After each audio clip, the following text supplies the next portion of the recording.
Hey, family. I'm so excited about talking with Mayank Shah today. The reason I'm excited is, well, twofold. Number one, I get to connect with a dear, dear friend. And two, you're going to get to learn a lot. Let me read something about him to you first. Mayank Shah is the founder and CEO of the Minority Supplier Development UK organization. I'm thrilled to serve on his board. If you look it up, you'll look it up as MSDUK. Now, before moving to the UK from India in 2000, Mayank ran a successful business for 16 years. He procured steel and hardware for some of the largest OEMs and infrastructure projects in India. We all know how vast this land is, and he was at the heart of helping that development. Mayank got his MBA from Leeds University, which is close to my heart because my husband is a Leeds fellow. And he has conducted his doctoral research on supplier diversity. Now, based on his vast business experience and passion to advocate for diverse and inclusive supply chains, Mayank founded MSD UK in 2006. I was so excited when he did, and I was thrilled to be a part of his development of it. It has now become a globally recognized supplier diversity advocacy network that's making a positive difference and promoting inclusive economic growth. MSD UK is the UK's premier nonprofit membership organization, championing diversity and inclusion in public and private sector supply chains. Since its inception, the organization has worked with and supported over 3,000 ethnic minority businesses and 120 Fortune 500 firms. This is generating more than 700 million pounds worth of business for ethnic minority businesses. You should visit MSD UK and see some of the exciting things they are doing and the ways that they can help you and you can help them to promote supplier diversity. Now, I am thrilled to welcome my dear friend, my teacher, my brother, Mayank Shah. Joining us right now is one of America's most successful female entrepreneurs. Special guest speaker today, the first African-American woman to own a billion-dollar company. Her name is Janice Bryant Howroyd. She's the founder and CEO of Act One is one of the largest staffing companies in the United States. She's now ranked by Forbes as second wealthiest self-made African-American woman in America, behind only Ms. Oprah Winfrey. And she spent almost 40 years helping others find work. Janice, great to have you on the show. Wonderful to be here. Thank you so much for joining us. Mayank, this is so exciting to be able to share you with the world. My goodness, our relationship extends over so many years, yet I feel like it's fresh every time we talk, don't you? Absolutely, Janice, every time we meet, we have so many new things to share, and that's what brings freshness into our ideas and our thoughts. Well, the work that you do is so incredible, and it's done globally with a lot of focus on Europe. When you grew up, you didn't grow up in Europe. No. Talk about that. Oh, yeah. I was born in Delhi, in India. And I lived in the old city of Delhi, which is the very sort of hub of India. A very mixed sort of demographics of that part of the city where I lived, which was almost 50% Hindus and 50% Muslims. And I still remember, and I'm talking about, I was born in 1962. In fact, I celebrated my 58th birthday yesterday. So happy birthday to you. If I were Stevie Wonder, I'd sing it. Okay. Thank you so much. And I grew up it was a very, very crowded, very congested city, but with a character, with a character.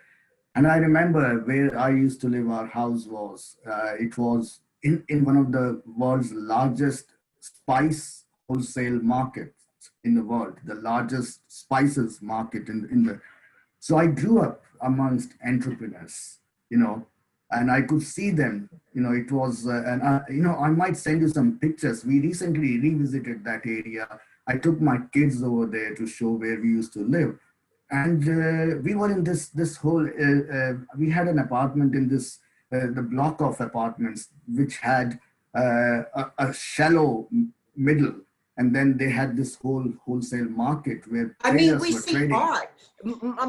We see art all the time of those markets, don't we? The most beautiful colors and the light and the heat. Yeah. And I grew up because every day I was going up and down the staircase from fourth floor to ground floor to buy some vegetables for my family or something.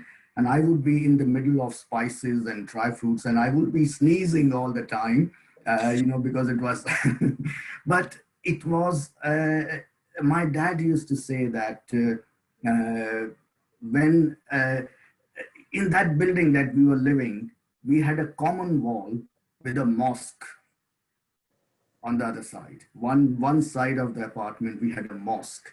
And my dad used to say that when 1947 was when India got independence from the British rule, and there was this huge partition, which was the saddest part of that independence story of India and Pakistan. There was so much of communal riots that happened.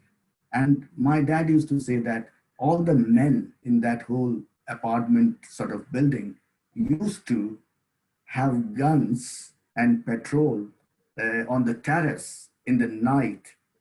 And we still saw bullets marks on the wall. It was an education in itself to understand. And I grew up in, I went to the school which was named after one of the our first deputy prime minister and a freedom fighter, one of the tallest leaders of independence struggle in India. And our school was named after him. And we grew up understanding what it means to have that communal harmony, how people perform best when they are together, but what happens to societies and communities when they break apart. And I think that was my very initial memories of my childhood. Walk me through what a day felt like on your earliest memory. I mean, it's influenced you so much for the work you do. And I think it's really important for people to appreciate that there's a whole world history just contained in your short years on earth. I remember every bit of my childhood because first of all, the whole idea of community spirit, communities living together, but also people of different faith and different backgrounds living in that. I think the area where I lived in, it has the highest density of population in the world. It was so crowded, but we had people from all backgrounds and living together, eating food from different cultures, and we never saw that. I will be very honest with you to say, till I was in India, and I left in India in 2000, so when I was 38, I had never thought of divide between Hindus and Muslims or anything. They were part of our community, they were part of our life. We all were part of each other's life. We celebrated our festivals together. We celebrated, I remember I ran later part of my career before I moved to UK. I ran an export business, and 90% of my workforce was Muslims. And it was like we were used to celebrate our Hindu festivals and Muslim festivals together. And it's only when I came to UK, I saw this divide between these two communities and people talking about giving names and all this. I was thinking, that's very strange because, for us, we were all part of the whole Indian community, and there was nothing like that. But also some of the childhood memories, and I reflect on, sometimes I dream about my dad.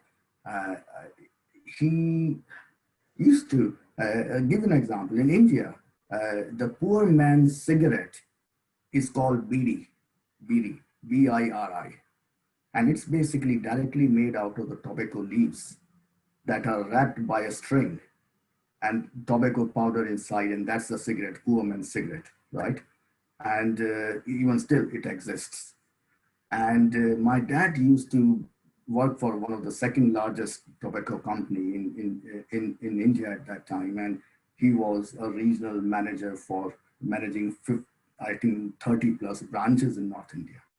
He had only gone to school till fifth year five, but his English was perfect.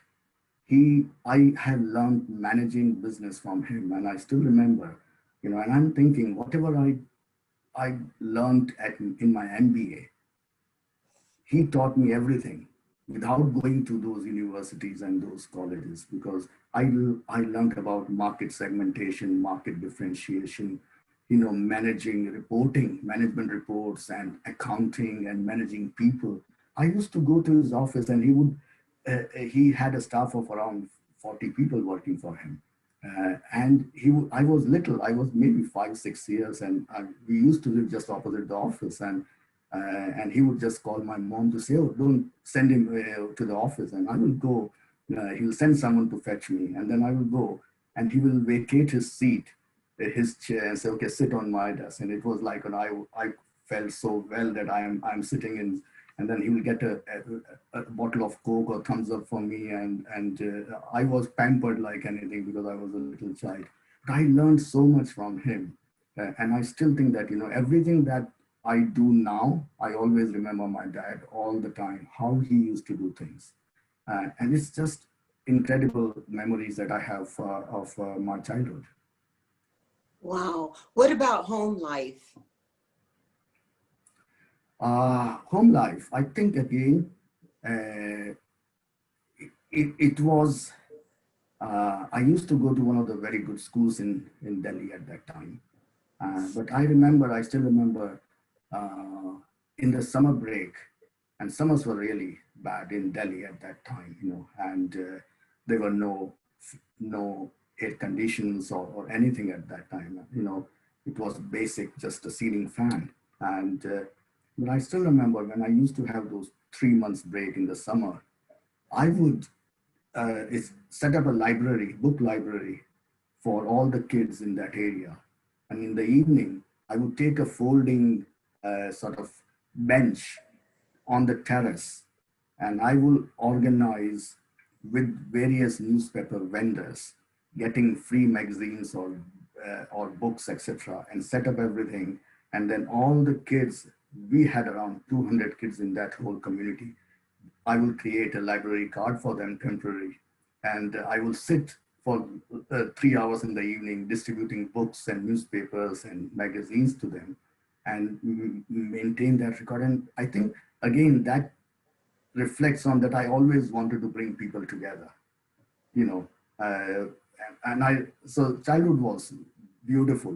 I still have memories of, playing badminton and taking people on picnics, and it was just amazing.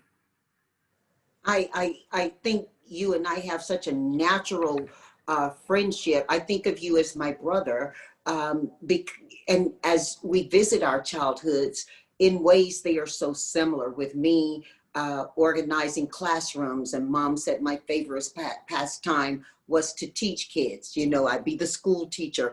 I think we pretty much early in life got a rhythm for how we would live it, don't you? Oh, absolutely.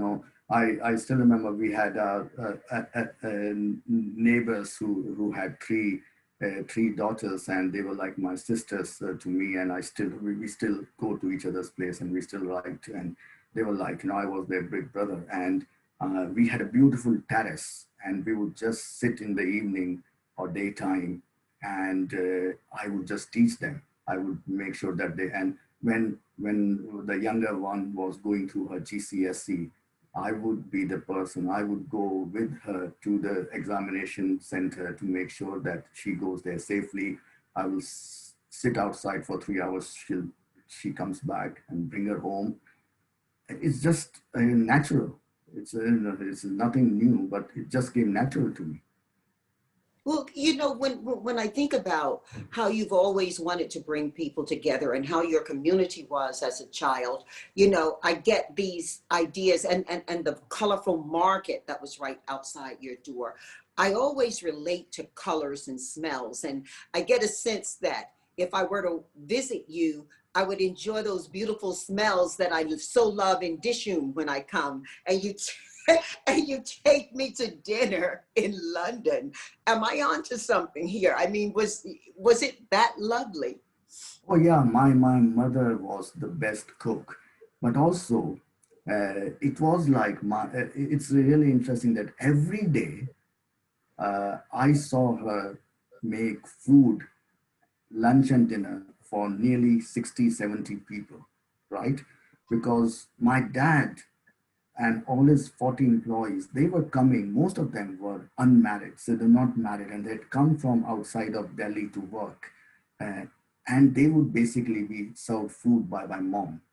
So my mom was managed the whole kitchen for the entire staff, and she was a fabulous cook. And then came Diwali and festivals, and that was the fun time because she would be going to so many different families to make Indian sweets that were Diwali sweets, at their place because she was so well known. And I'm so glad that my wife, lovely wife Nisha, uh, they were like uh, uh, a mother and daughter. They were never that in-law relationship. And I saw one of your earlier clipping where you were speaking to someone and she said, it's not, you talk about your sister-in-law and it's not in-law, it's just sister. And I think that was the same relationship my wife had, Nisha had with my mom. And she learned so much that this year, out of just, she's such a great cook, but she decided this year in Diwali, and especially with people work, isolated, she said, I'm going to make sweets and send it out to anyone who wants. And she made nearly 50 kilo of sweets at home on her own and send it out to everyone, that are friends and families. And people are just saying, can we have more? Can we have? But it was so good to see her following on my mom's tradition. And it's just that, yes, I still miss my mom's food, but she is very good. She almost makes me feel that I'm still having my mom's food. Wow. You know, it's interesting the joy in your face when you talk about that. That's the same joy I see in your face when I see you at conferences or when I see you standing in front of a room and teaching people. Maya, can you remember the emotion you had the first time you experienced people outside of that very nurturing environment? What's your first memory of leaving home, leaving India? It was very difficult decision that I had to make, and I had all the good memories of India, but also I had some very, for nearly 16 years. And I tell you a little bit of my career that I finished my graduation in India, and then I went on to start my master's in business over there, and they used to call it master's in commerce. And at that time, my father became very ill and he retired. He took an early retirement. And I was the youngest of the five siblings, and I was with them, living with them. And was 24 or something. And I had to suddenly become a bread earner for my family. And so I started working for a company that was manufacturing hydraulic excavators, the heavy earth moving equipment and machinery. And it was, they had a German collaboration and they were going to start the commercial production. And I joined them on a salary of £4 a month, and I started doing that. And I'm talking about 1984. And then at that time, there were no computers, but India had just got the first supercomputer. And I was managing within 2 years, I was promoted. I did really hard work, and I was made a manager, managing their inventory of spare parts. And I can tell you the memory I have is that that whole excavator is like Caterpillar, right? It's Caterpillar. And it had a parts catalog this thick, and it had around 2,200 spare parts in that one whole machine. And even after so many years, if I see a Caterpillar excavator now today and see a seal kit, there's an oil leakage from the bucket, I would still remember the part number that is needed. Yeah, so that was my passion. I always do something that I enjoy, and I really enjoyed that. But I did that, and then 88, I left the company. In between, in 87, I got married, and one of the, I met my lovely wife just when I had gone to her. And this is how arranged marriages happen in India. When you go to your cousin's wedding and someone, a big auntie in the family introduces you to a girl to say, do you want to get married? And you just meet for a couple of minutes and you decide. And that's happened to me accidentally. I was there in Mumbai and at my cousin's wedding, and someone introduced me to Nisha, and we just had a quick chat. And I know I'm a quick decision maker, and I just asked her one thing. I said, my father is ill. I want someone to come with me and help my mom to look after him. Are you ready to do that? Because there's not going to be much romance. It's just straight on to manage. And she said, yes, that's what I will do. And we made in 2 minutes. I said yes, and we got married. But after that, 88. One of your best decisions of your life. Absolutely best decision. And she's lovely. She's lovely. yeah, she is. And in 88, I left the job because of something, something happened in the business which was against my principles and my values. And I immediately, and that again shows how quick I make decisions, and sometimes they work, but I'm a very quick decision maker. And I just couldn't stand that sort of issues that were happening. And I said, no, I don't. That time, my Nisha was pregnant with our first child. And I did that because I just couldn't stand that, it was against my values. And I started my own business, went on for 16 years. And we have two wonderful kids. My son was born in 89, and my lovely daughter Aditi was born in 1992. And we carried on working really, my business was flourishing. I was actually working, procuring steel for some of the biggest OEMs in India. And then I started an export business with a family business.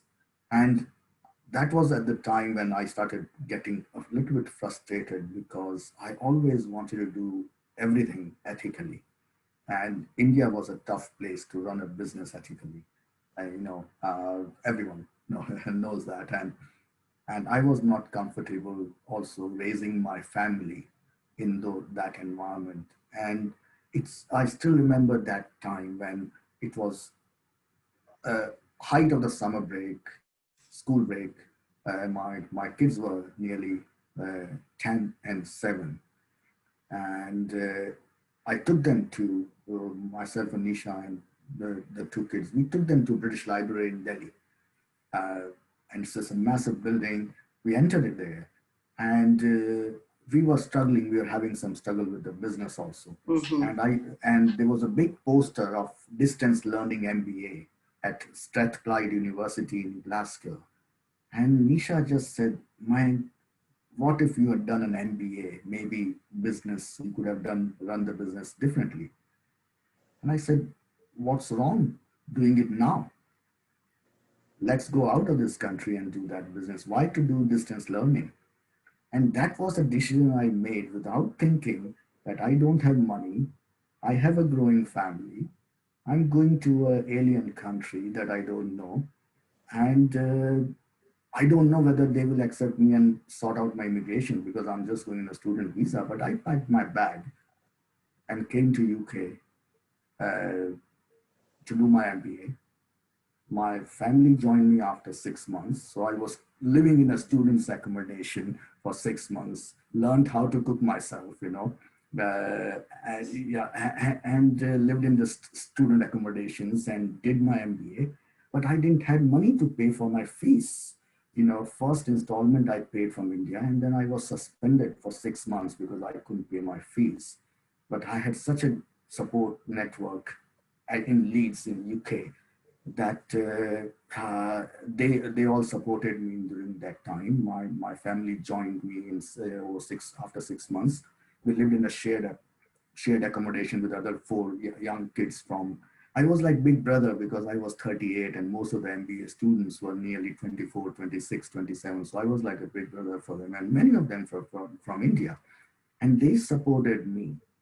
Although I was a big brother, I was struggling, and I remember the day my family was going to come, a day before that, I was sitting in the city center, the town center, on a bench, and I had tears in my eyes because I had nothing, and I had only 80 pounds in my bank, and I was thinking what I'm going to do. But I'm always optimist, I always think that, I'm never afraid of challenge. I will take risk. I will try to do innovative things to make sure that everything works out. Started working for a bank. My wife came and immediately started working initially in the school kitchen, and then she was absolutely big with numbers. Mathematics was her forte, and she got a job in payroll, and she started working over there. And the kids started going to school, and gradually, MBA finished. What should I do? I was still on a student visa. I didn't want to go back to India, and my visa was expiring. And someone said, why are you on student visa? Why don't you apply for a Canadian immigration? Because Canada was offering on a point system some sort of, you get direct immigration instead of going on a student visa. And I qualified because of my experience, my studies, degrees, etc. So I could easily go into get an immigration. I thought that's good. And they say if you apply to London embassy, you will get a visa in 15 months. But if I go back to India, it will take 5 years. I said, no, I don't want to go. So what should I do? I need to buy time. And I just applied for another master's. So that was my third master's that I applied for. Just to get my student visa extended. And first week in that university for my third master, and I was sitting over coffee with my course leader who was of the same age with me. And she asked me my story. And she said, Mike, don't do this. Why are you wasting money?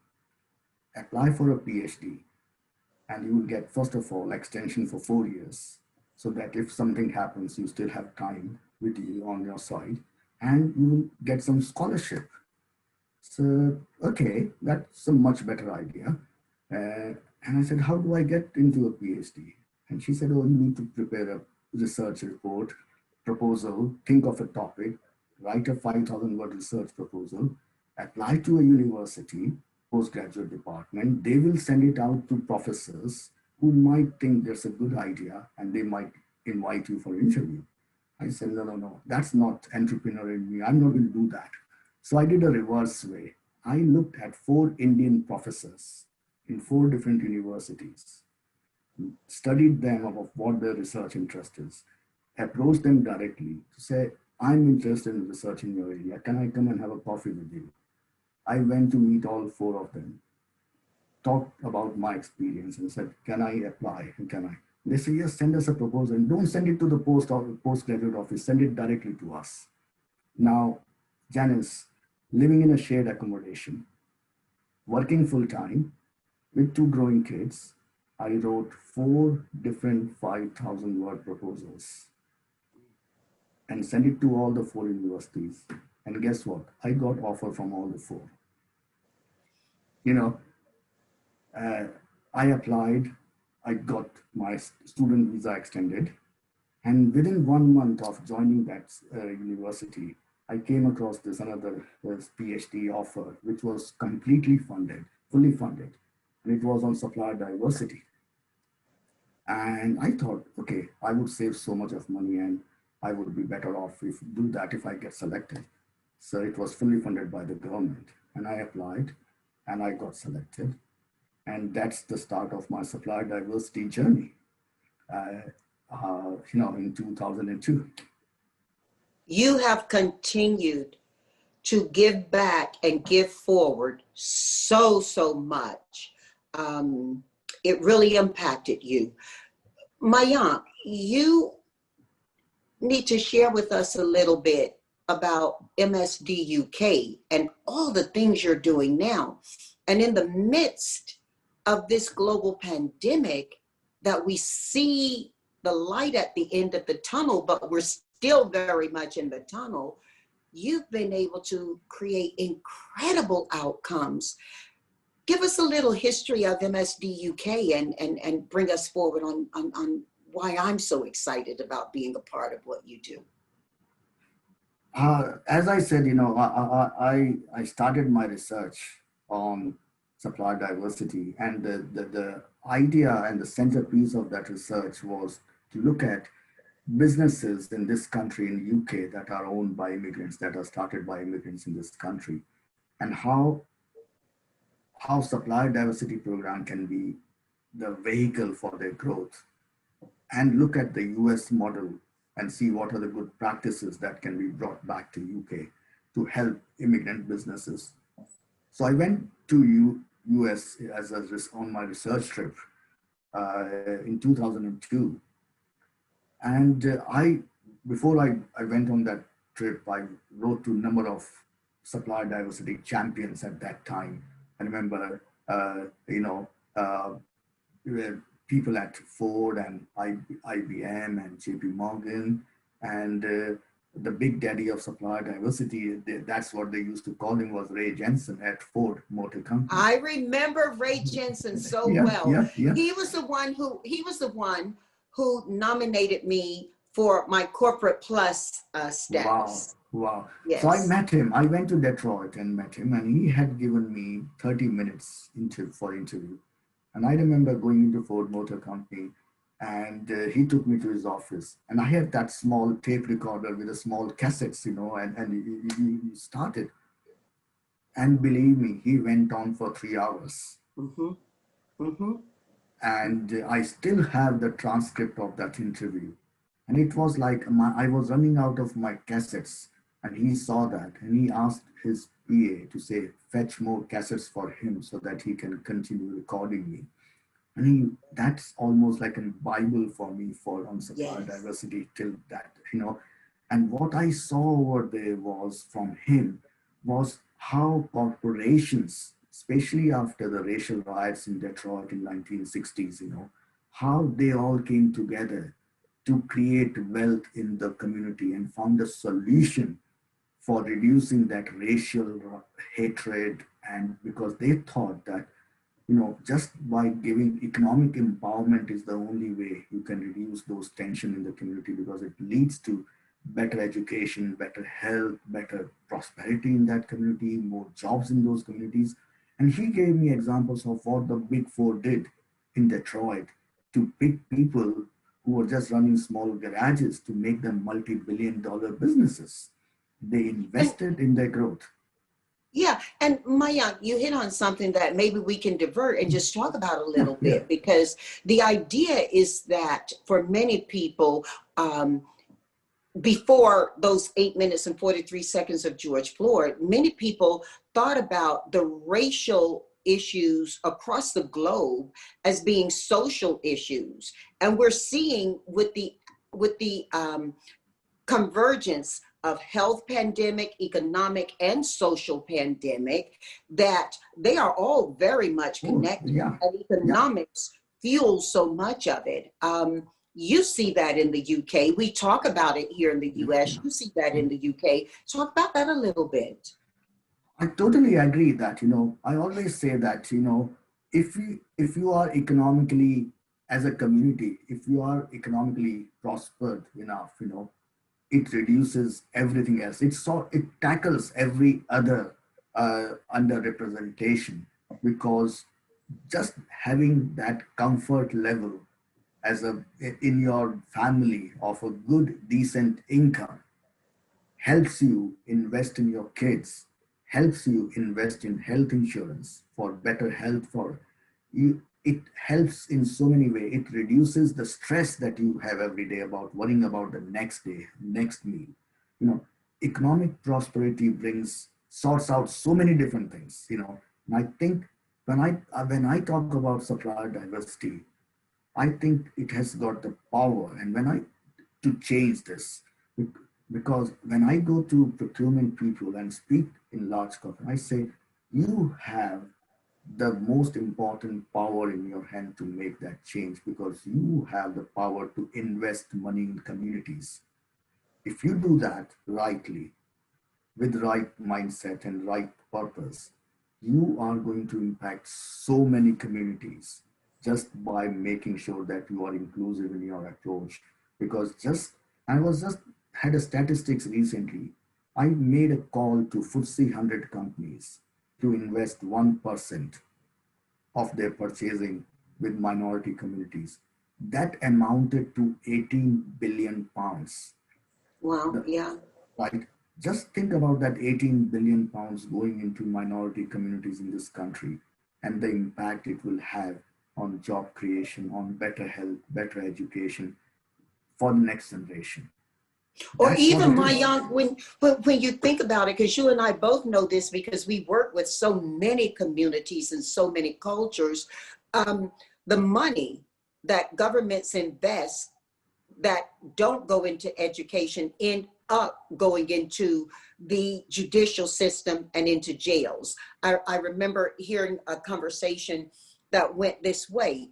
You're either going to invest it in education or you're going to invest it in jails. Yeah. You're going to invest it in, and the lesser the education, the more people are going to need to live behind gates.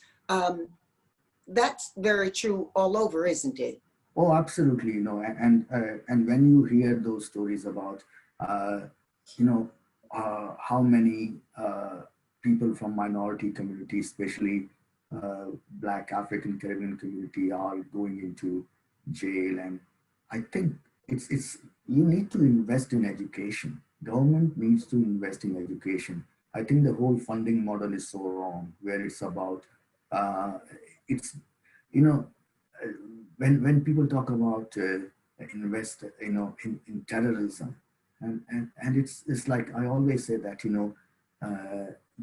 the investment needs to go into the root cause of why that is happening, instead of preventing. It should be about how can we solve those issues. And I think by investing in community education, if the government in this country is withdrawing money from after school projects and putting that money somewhere else, you need to invest in that, because that's where the kids from single family, from people who are in bad situation, they need to go to those summer schools. They need to have, by closing down youth, sports colleges and after school colleges and programs, not funding for meals for, we had a situation where a footballer in this country, Marcus Rashford, who plays football for Manchester United, he had to fight for school meals for people who are from poor families.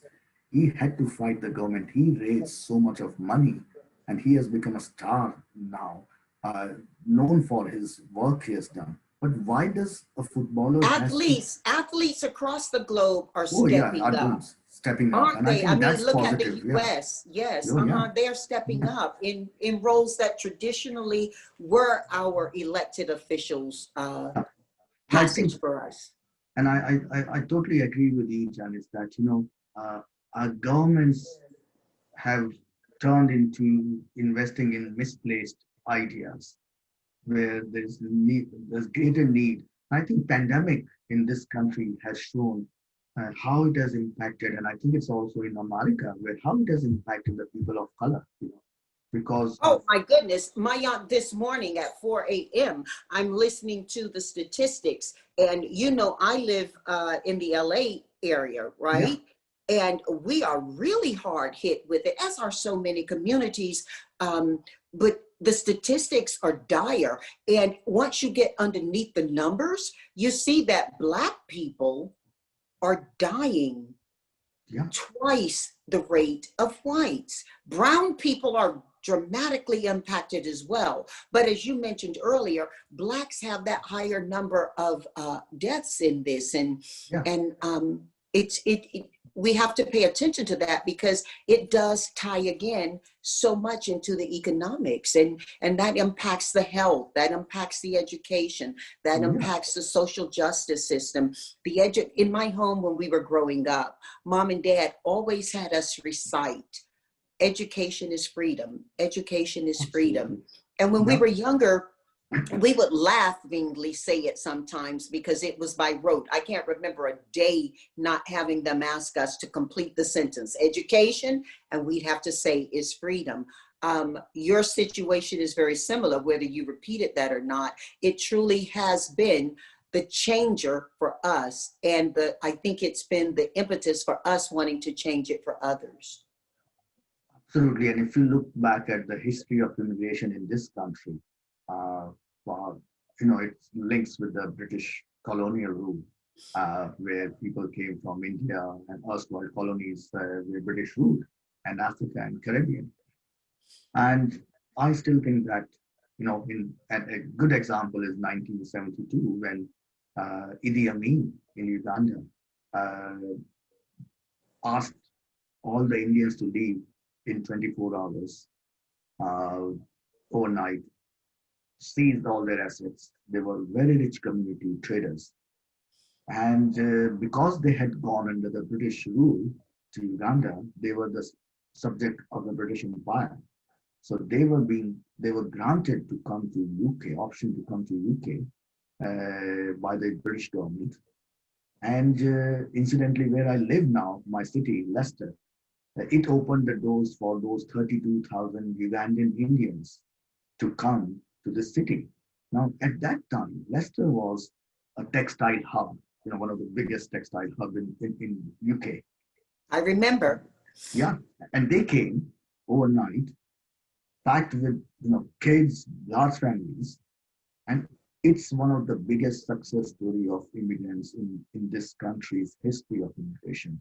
The Ugandan Indians are the most affluent, most successful community of immigrants ever in the history of UK. And the reason why they have been successful when they came without a penny in their pocket was hard work, staying together as a community. They lived like 5 brothers with 10 children. They all lived in one house to share, to manage, to look after kids, work in those textile factories 15 hours a day, saved money to start buying properties so that they can all reside in a comfortable way, but also made sure that every single child in their family either becomes a doctor or becomes a lawyer or becomes an accountant or engineer. They made sure that they get the best education. And that they help each other.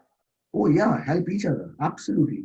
And they are the most success story, the biggest success story of.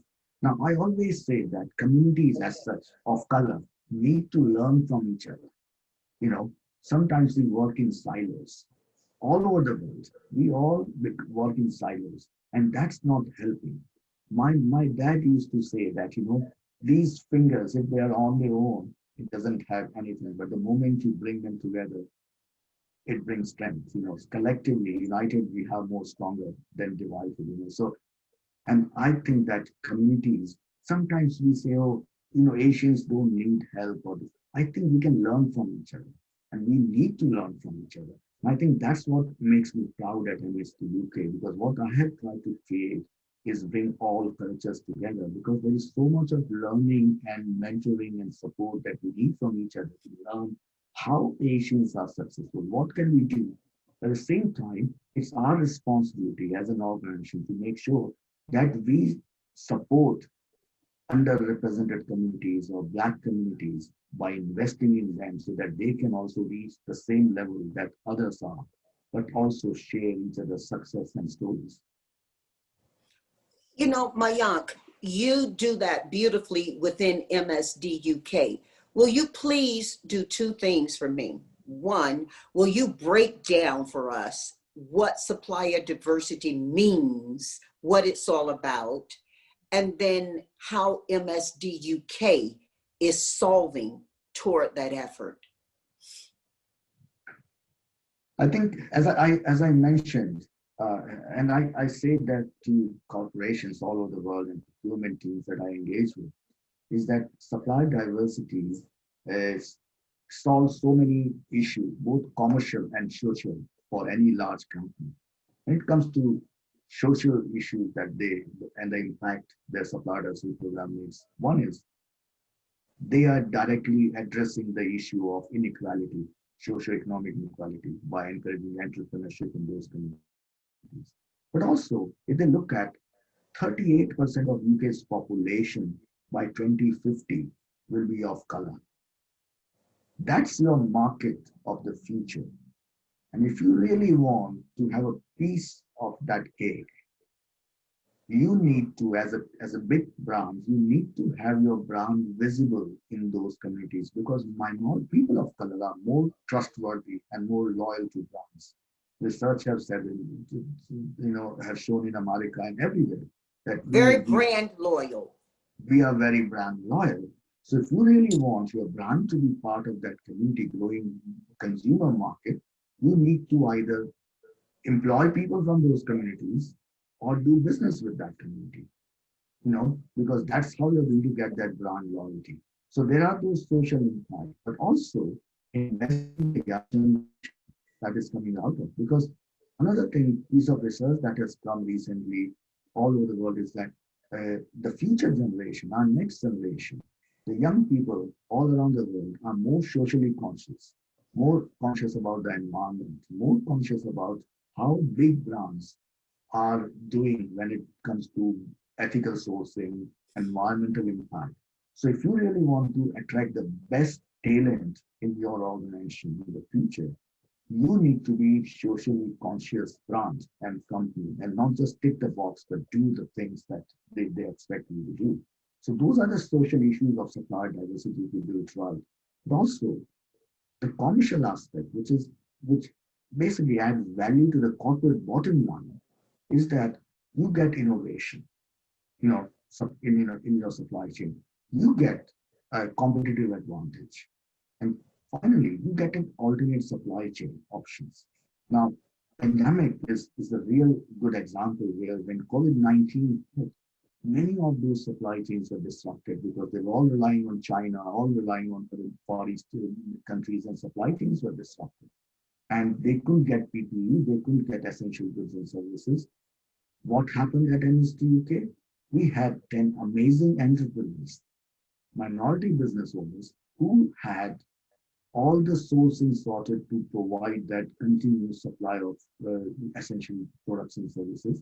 We set up a COVID-19 marketplace, and we help our corporations continue supply of PPE and essential services. That's the benefit of supply diversity. So I always say that, think about both commercial values as well as social impact that we are making.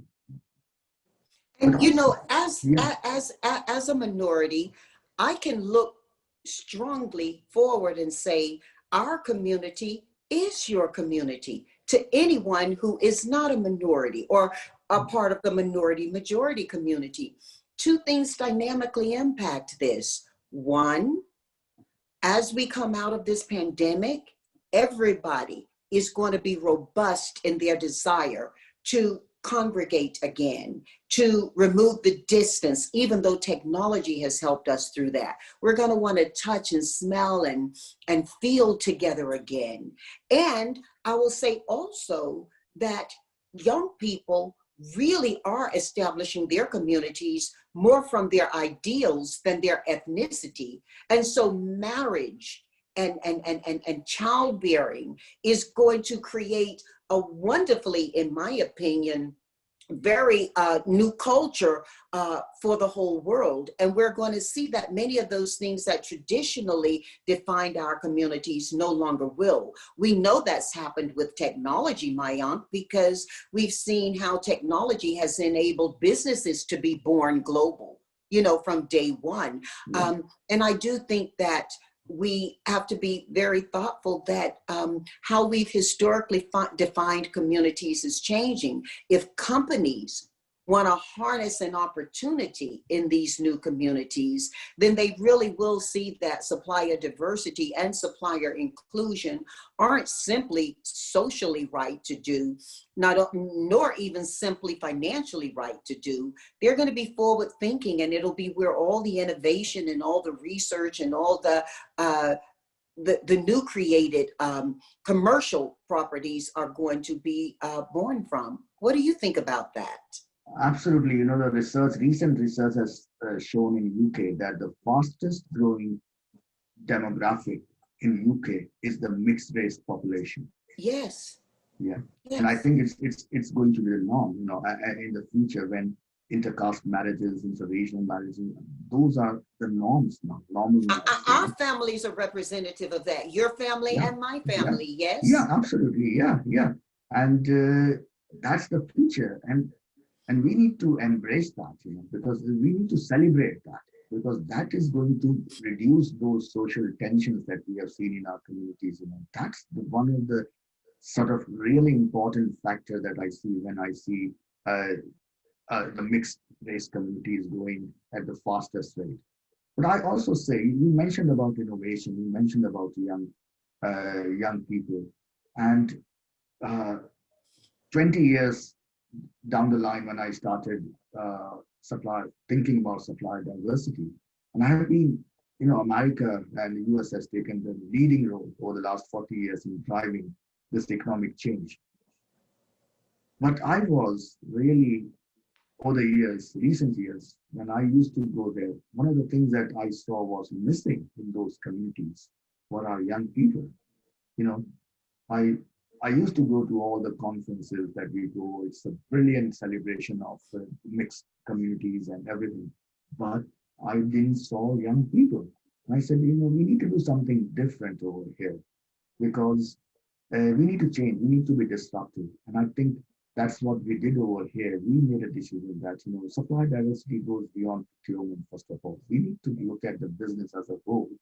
And if big brands are really looking for innovative ideas, that those innovative ideas are going to come from young people. So what we did 3 years back, we started engaging with around 30 plus universities from all across the country that had major student population of ethnic minorities. And we started having roadshows over there, educating those young people to say, here is a community waiting for you to come. We are going to help you build your, you know, bring your ideas to life, help you build sustainable businesses. Now, I think this is what supply diversity community needs to do to strengthen the young people's, you know, bring them all and start building future supply chains, give corporations, big brands, a peep into the future of what the supply chain is there, you know, innovative ideas. We have seen some of our competitions where young people come and pitch in front of industry leaders, and, you know, examples like last year we had this amazing 3 young entrepreneurs from 3 different communities, ethnic background, the Chinese, Indian, and then the African combination of founders who came and putting forward world's first biodegradable, flushable sanitary pad for women. Mm-hmm. That's the level of innovative ideas. And one thing I see in young people is this whole idea of business with purpose. You know, they want profit with purpose. They want to make profit, but they want to make profit with purpose. And I think that is so refreshing to see in those young. And we need to keep nurturing them, you know, because if we help them build big businesses out of their ideas, that's the future of, you know, they are going to sustain our communities. And you know, Mayank, you talk about how you've innovated from what you saw in the US. One thing I do want to ask you is talk about specifically MSD UK, because a lot of I call my audience my family because, you know, I feel so close to them. And so much of this audience who are listening to you right now are people who are under 40 and under 35 years of age. Explain what MSD UK is and what you're doing and how they can connect with you, especially if they're entrepreneurs. Absolutely. So MSD UK stands for Minority Supplier Development UK, and we are like a not-for-profit organization that I founded in 2006. And our primary objective is to bring the most innovative entrepreneurs from ethnic minority communities in this country to be part of corporate supply chain, you know, to make sure that they are part of this mainstream supply chains. They get access to some of the biggest brands. You know, we are working with likes of from Unilever to Barclays to Accentures and EYs to GSK, the pharma industry, you know, Nike and Warner Media to Sony Pictures. So a whole range of industries are part of our network, and they all are looking out for new ideas and entrepreneurs from minority community. And we bring them together. We provide them that platform where they can come and meet and explore business opportunities. But also what we do is we provide that support, almost like a 360-degree support for any I always say that for any minority business, whether they are at a very early stage of just an idea stage, to someone who is turning 50 million turnover, 50 million pounds turnover, we are their partner of choice because we are there to help them in every stage of their development, so that we work with world-class universities, world-class, you know, technical institutions to provide them R&D support, investment support, everything that they need to bring their ideas to life. And we are part of a global community. You know, we brought our partners and, you know, brothers in Australia, Canada, China, South Africa all together to create this global supplier diversity alliance, which and those companies who are working with you, they're very strong on their own and they really believe in it. And the result of it is that they're doing business with minority owned businesses. I mean, Bristol Myers Squibb has joined your board, absolutely. And they have a strong commitment, don't they? Yeah, you know, almost every year we are helping minority businesses generate hundreds of millions of pounds of business, you know, so it's not just a tick box exercise. These big companies really value the importance of supplier diversity, but also we do fantastic, brilliant event. And the best thing to come to an MSD UK event is that you get very good food. Okay. Yes. Okay. Yes. Hey, and look, this year, I think, Mayank, correct me if I err, MSD UK is the first NGO to offer its diverse suppliers, its minority suppliers, free membership during the pandemic as a response to enabling them to continue to sustain and grow their businesses. Did I get that right? Yeah, absolutely. You know, when pandemic hit, the first thing I did was, although it's a small amount, we just charge a couple of £100 every year for minority businesses. But the first thing I did was I went to my board of directors and said, you know, it's time to pay it forward. You know, we need to support these businesses. We don't want any money from them. Let's make it free for 1 year. And that was our small gesture. But it's ironic that, you know, there are supplier diversity advocacy organizations all over the world, and everyone has a membership structure. And what I did was I made an appeal on social media, a call for action to ask everyone to see if they can also do what MSD UK has done and pay it forward. I haven't seen any organization doing so, but I'm very proud that actually we were able to do that. And I must thank my board of directors for supporting me in that. You know, I'm really fortunate that I have got such a supporting board, but also an amazing team. Can you believe, Janice, that I have a team of 12, people, fabulous people working for me. 8 of them are women, and they are coming from 10 different nationalities. You can't get better than that when it comes to diversity. But that, that whole diversity of talent from different backgrounds, what they bring is just beautiful when they are all together. And I think that's the value of diversity. And you're exempling that from inside out. We're going to do 4 for 4, which is something that my family and I truly enjoy. Before we do that, though, Mayank, because I've been such a student of yours as well, every time I talk with you, I'm learning, laughing and learning. I do want you to share with me some of what you consider the greatest lessons you've learned, because I think right now we're in a place where people are listening like never before. You and I have had our own conversations about why 8 minutes and 43 seconds of watching an innocent man be kneed to death made so much difference to the world when it's been happening all the time. What was different about that moment? I think what's good about this moment is that it's creating a movement forward. You have learned so much and taught so much. Before we go into 4 for 4, can you just share with us what are some of the greatest lessons you've learned? I know 2 of them dynamically you've shared came from your father, but you've learned throughout your life. Share with us. I learned every day. I'm learning. I'm still learning. But I think one of the things that I always said that I believe that nothing is impossible for me, And I give you an example. Till last year, I had never sat on a cycle, and did a cycling. And I went and learned cycling. And now I go on cycling every time. So at the age of 55, that was the first time I did a bike ride. I did this year. I had never run in my life. I would walk, but I would never run. And I made a promise that I would run 5 kilometers at a stretch, and I'm doing that. So nothing is impossible. I think positivity, ambition, you should never lose ambition. You should always be ambitious.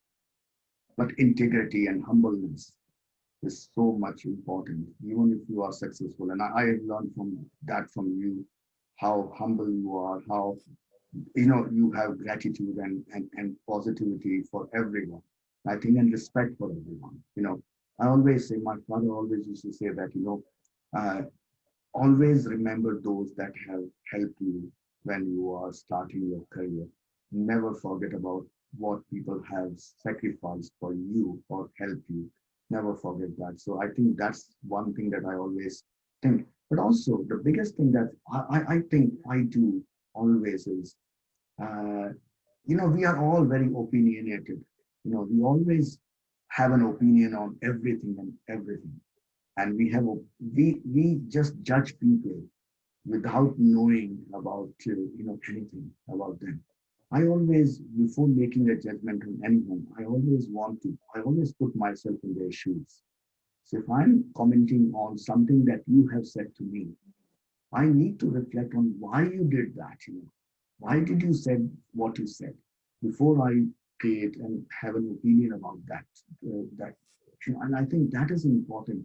If we really want to reduce the social tensions we have in our society, I think we need to put ourselves in other people's. Why are those people talking like this about us? Why do they do that?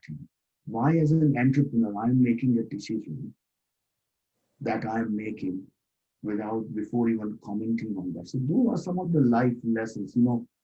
Care, honesty, integrity, but also never give up. By the way, when you say care, honesty, integrity, it anagrams out to she, doesn't it? CHI. Yeah. And it's like, but also enjoy what you are doing. That's very important. I always see you, I've always seen you as someone who enjoys every moment of your life. You bring that positive energy.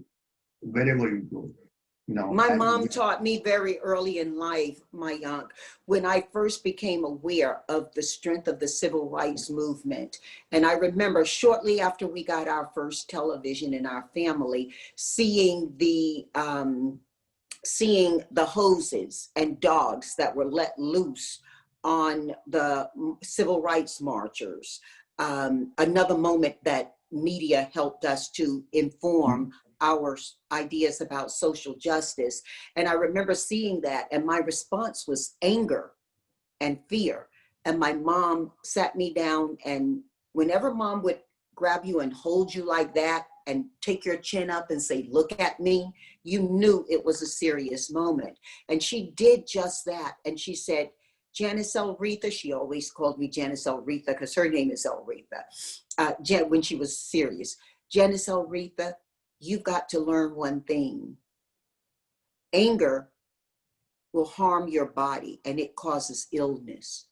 Rechannel that emotion into passion and it will help you stay healthy and it'll help other people." And I remember her saying that with tears in her eyes. And throughout my life, leaving home, I've remembered mama telling me, anger hurts and passion helps. They have the same chemistry, but they have a different spirit, And so, yeah, I've been accused of being a Pollyanna throughout my life, but really I'm not. I'm just taking care of my health. Absolutely. And I think there's no better way of communicating that message. I think we all need to convert our anger into our passion, Yes. Well, you've done that beautifully. Listen, we got to do 4 for 4 though. So okay. Here we go, Mayank. Okay. You get to invite 4 people to dinner, living or dead. Okay. You get to create an opportunity for dinner. Who's coming to dinner? I know what they're eating. Who's coming to dinner? Oh, I think I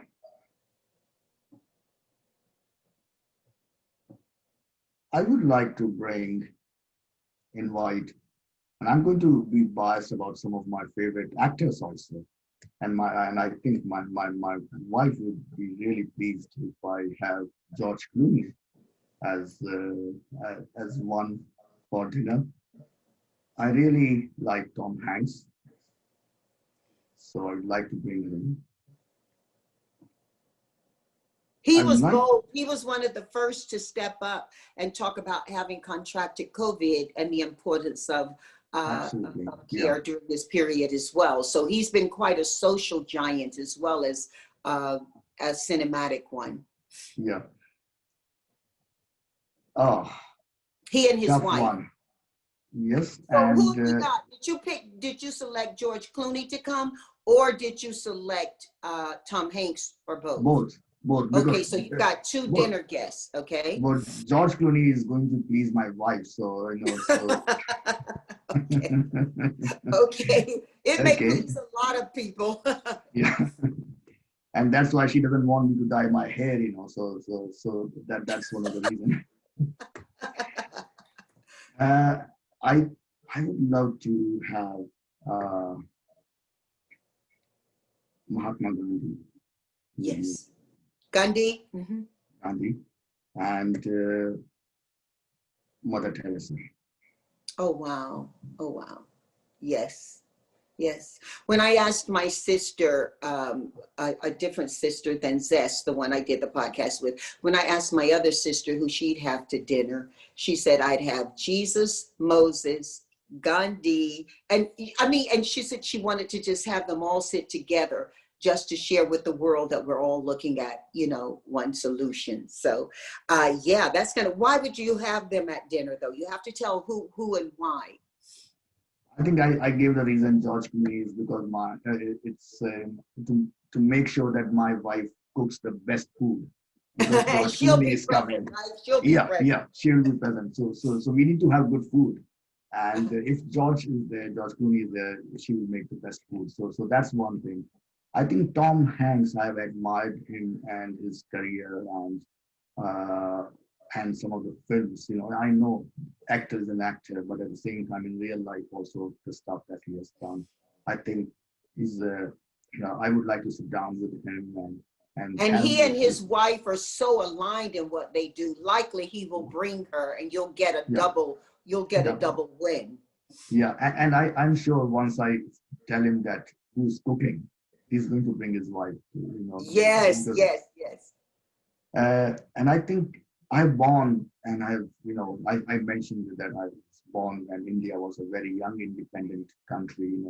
I was born in '62. India got independence in '47, so it's only 15 years into independence, and we were born with knowing more about the whole struggle and whole non-violence movement that Gandhi led. I'm a big believer in that. Uh, I'm a great admirer of Gandhi and also Mother Teresa, just because of I mentioned about caring. Who can better a better example than Mother Teresa about caring for the most underprivileged communities in our society. And it's just that, to be in with them and just listening to them is going to be, the best moment in my life. Wow, wow. And I'm sure each of your guests are going to take doggy bags away and they're Oh, going to yeah, feed, yeah. and they're going to feed somebody else. Yeah, yeah, yeah. Yes, yes, we Absolutely, learned absolutely. so much from Gandhi. Wow. Yeah, Yes, I want to come to that dinner. You get to invite 5 people. I'm coming too. yeah. So you are definitely there. You are the host. You and Nisha are going to be the host. But Oh, wow. Oh, wow. I'm just looking for 2021 when if everything goes well and we are able to meet again. I just want to see you in London and take you to some of the best food joints. We're going to You go know back the to first Disham. one I want to go to. Disham, yeah, Yes, definitely. We are going yes, to go yes, there. yes. I And can walk there. I can walk there from my hotel because my hotel is right at St. Paul's. I can take a yeah, nice long walk. but also Disham is one of the biggest success stories of last 5 years for an immigrant entrepreneur. You need to read their story of the two kids who were like a second generation and immigrants and how they built one of the fastest growing business in this country. Actually, Mayank, you should take a moment and just share the history of Dishoom and how that experience was in India for Indians, because I remember sitting there eating the Yeah, best yeah, food of all, and you shared with me how you'd see people in evening gowns and people in work clothes. And why don't you yeah, share a yeah. little bit of that? It's good for the moment. Yeah, that's right. And see, Jishum was is a chain of restaurant in UK. Now they have got 8 restaurants in Manchester, in Birmingham, in Liverpool, and 4 in Wow, it's London. grown. It's grown significantly, but it was based on what we used to call in like it's a coffee house, and we there was a community in India that came from Persia, and they were called Parsis. And they started this, what they call, they came from Iran, Persia, Iran. And in India, we call them Parsis. And it's a very small community. And in fact, Ratan Tata, one of the biggest entrepreneurs, in India, the most well-respected, the steel giant and Tata Steels and Tata, he is a Parsi. Uh, and Parsis are known for entrepreneurs, very successful entrepreneurs. Some of the most successful entrepreneurs in India are Parsis. And they started this, what they call Irani cafes. And they were all in Mumbai. They were all lived in Mumbai. So it was a very small community and they lived in Mumbai. And every street corner, they started this Irani cafes, which was like a community joint for everyone to come. And whether they are rich, poor, they will all come, have a coffee, read newspapers, but also some very traditional Irani, Persian food. And that became a tradition. It's still, there's a book called Shantaram, which is really very good book to read. Yes. And it has got the whole story is based out of, the Irani cafe that is there. And it still is in Mumbai. There is still that Irani cafe that was pictured in Shantaram. And Dishum tried to bring that Irani cafe to London. And wow, what a brilliant copy they have done. It's just an amazing place for everyone to come. And you go there every time, you will see that whole community spirit and that fun and joy. And the Having this, lines outside waiting to oh, get in. yeah, yeah. And if it's winter, they will give you a cup of chai, Indian tea in the glass. And you have to wait for 45 minutes, but people do wait. And it's even in freezing cold, they are You there and drink they, tea, you discuss the theater if you happen to be in the yeah, theater yeah, district, yeah, and you absolutely. and it just is an enjoyable experience. We had Yeah, that, didn't we? yeah, absolutely. So, whoever is watching this, make sure you mark the word Dishum, Dishhoom, and it's one of the best restaurants in London. And Janice, any one of your friends coming to London, to UK, give them my contact details. I'm going to take them to some of the best restaurants wherever they are in this country. We will have fun. And affordable, and affordable. Affordable, absolutely affordable. Yes. Yeah, Tisham is just a brilliant restaurant and brilliant place to go. And the best thing is that it's very cosmopolitan. It brings everyone together, and I think that's the essence of Irani cafe. And they've got that in London. So Don't worry if you have an evening gown on. Don't worry if you have blue jeans on. You're welcome. Absolutely, you are welcome. And Hey, so look, Mayank, we got to do 2 for 4 now. What are you listening to? What music for you're listening to, and why? I'm a big fan of Indian music, being brought up in India. So I grew up listening to Indian music. I'm always for some old classical Indian music, but also meditation music.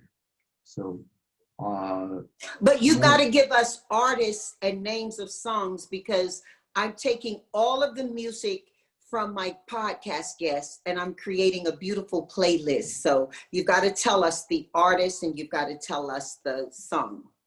So one of my best, and in Indian movies, Bollywood movies, you have playback singers. So the actors are not singers, and they just lip movement. And so there are some very good singers, from Lata Mangeshkar to Manna Dey, and I like their duet. Both of them combined together, they sing duets, and there's some beautiful songs. In fact, it brings my memories of our sort of honeymoon. We went to a hill station, and we had a cassette. At that time, it was a time of cassettes, and the car we used to go in and drive the car, and the driver, and they will have a cassette recorder. And there was a cassette of the duet songs of Manna Dey and Lata Mangeshkar. And that was, we could just keep driving for 6 hours, and that cassette is playing, and it was some of the most beautiful songs. So that's one of my favorite. And then there's also recently, over the last 10 years, there was a community in Pakistan, and they were called Sufis, and they were like saints. And there was beautiful poetry that was in a mix of Hindi and Urdu. And it's some of the Sufi songs. Sufi music is some of the best music, and I have CDs full of Sufi music, and it's just beautiful. I might share some of the very good videos that are done by a mix of Pakistani and Indian artists. And Pakistan, it's really interesting when you talk about that and Indian music. Indian film industry has more famous for their Muslim actors, producers, directors, writers, lyricists, singers than Hindus. They are the most diverse industry you can feel, you can see. And that's what India is. When I always say, what is India? India is Bollywood. Bollywood is India. That's what it is. And nothing else. It's beautiful. Some of the biggest artists in Bollywood industry are Muslims. But we just My admire husband them. was a passionate fan of history, and he was Yorkshire born. And he just really was fascinated by history all of his life. Some of our best moments were spent with him either sharing history or us visiting history. And one of the puzzles of history that he always talked to and thought that we had the ability, if we could only have the desire to solve, was around for years, India, and I'm saying this more from my family listening than you. I mean, you're the professor here. India was the jewel in the crown. Absolutely, yeah. And he spoke about how Pakistan and India and that separation occurred. One of my dearest friends, Bina, is from Pakistan, and she speaks the same longing he had around how that separation occurred. And she actually is Hindu from India, but she was geographically in Pakistan, her family, not she, Yeah, but her yeah. family, when the separation occurred. That's a whole conversation in itself, isn't it, Maya? Oh yeah, yeah. It is a whole conversation because it was the saddest part, and I still consider that as the one of the world's biggest genocide, which no one has accepted that it was a genocide, because it it broke apart that country that was so beautiful, that was living in harmony, and just for political reason, that country, even now, people amongst, when people to people come, contact in India and Pakistan, we have families. One of my best friends is a Pakistani from Karachi, and we go out for meals together. He would look after my family when I'm not around. If I'm traveling somewhere, he would bring. It's just amazing, and we just don't. We are all same. We used to be same, and it's just a boundary that has been created for no reason. And yes, but Urdu is one of the most sweetest language uh, in the world. Urdu is just, and we have grew up listening to, all our poetry is in Urdu, and it's just amazing. So yes, Bollywood music is my favorite. All right. Well, that takes us to 3 for 4. Want you to recommend to our family 4 books that they should read and why.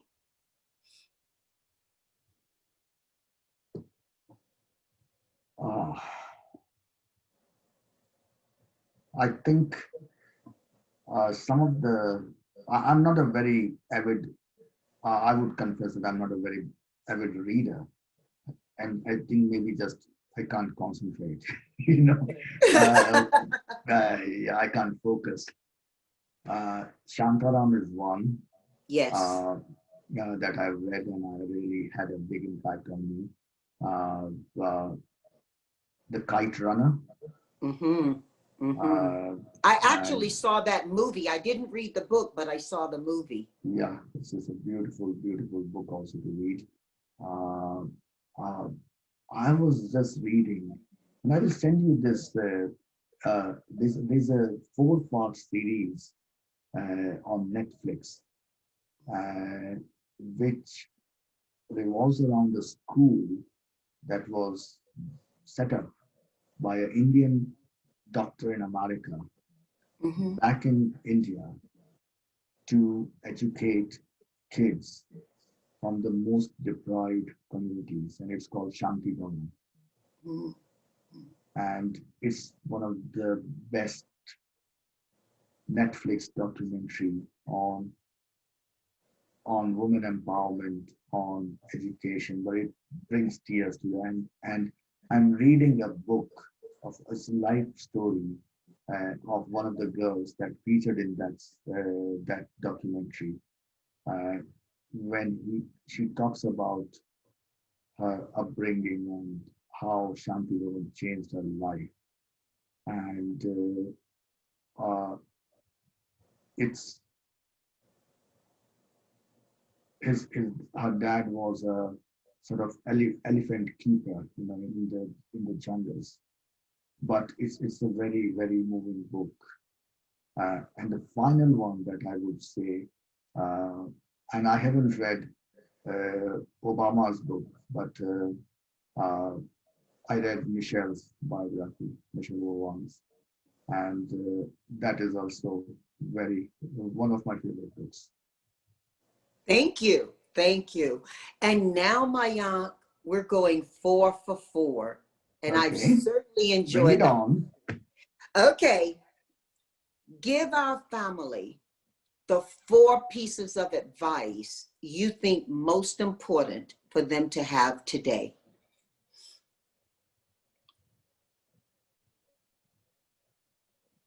Care for people, care for environment,